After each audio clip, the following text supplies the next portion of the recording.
Now, you said as well you lived in the UK for some years, and I wanted to ask how that experience was for you as an Albanian as well.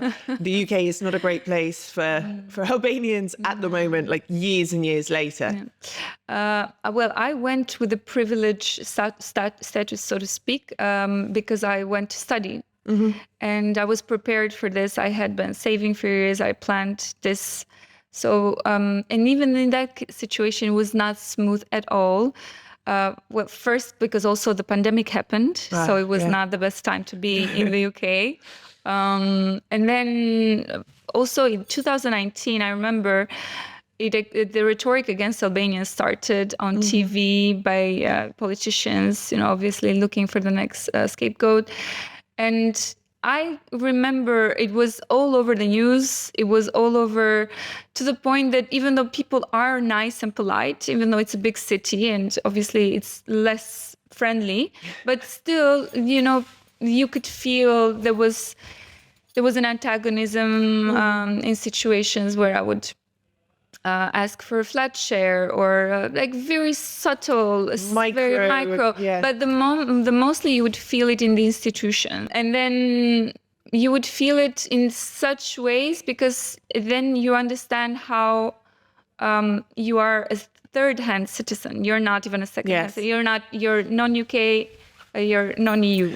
So automatically, a lot of this discourages you to consider many things when it comes to work. For instance, I couldn't work like other people in my class could work at the same time. And as a student, even though I was paying tuition, really one of the best schools, but also expensive one.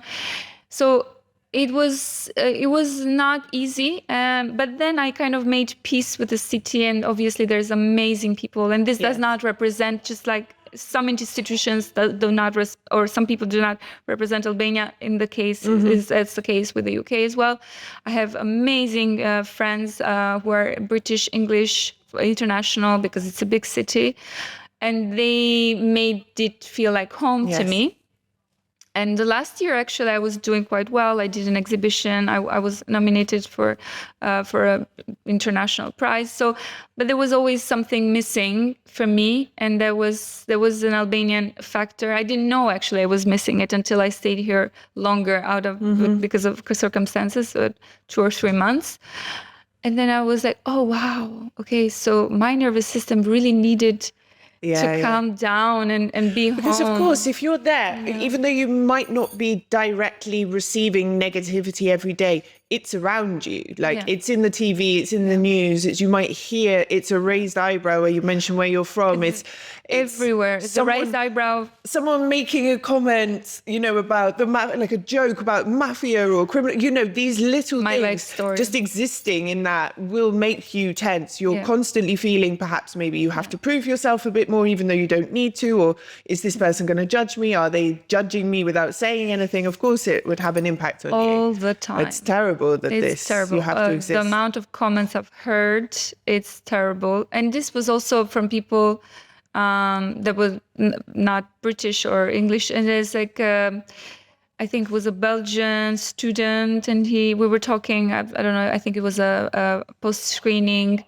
event, and he says something like, oh, you're Albanian. And I don't know if he was trying to talk to me, it was flirty, I don't know, but he was like, because he was hesitant to say, in Belgium, you never date an Albanian girl. And I was like, what do you mean?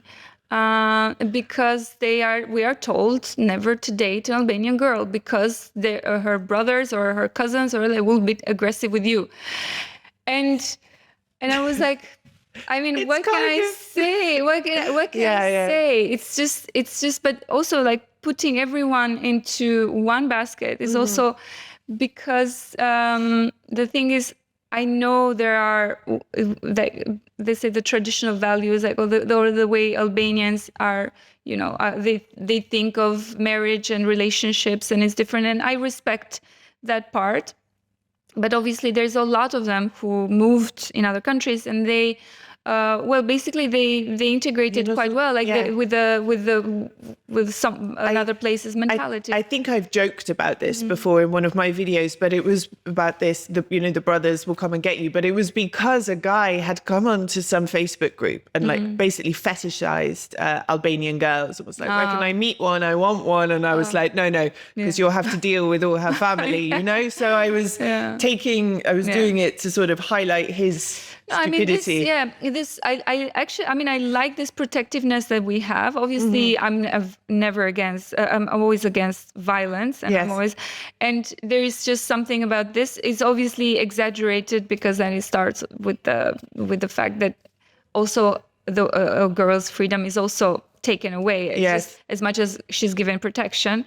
So there's a lot there to unpack, but at the same time, I try, like me coming back, I'm looking at a lot of the things that I used to be super critical about with a little bit more understanding and kindness. For instance, when we talk about nepotism, that I used to be so ashamed of. And I mean, obviously, corruption is always is a terrible thing that is still ingrained in the fabric of the society. But it's not just Albanian. It's not an Albanian invention. It exists everywhere. The only difference is that here happens on a scale that starts like from everyone until up. Yes. And in places like the UK, it's really it's higher level with large amounts, billions. I've said this so many times. People, yes, there is a problem at higher level here with corruption, but the same people who are complaining about corruption, the government, blah, blah, blah, blah, blah, are the same people who are not declaring all their taxes, who are having willingly.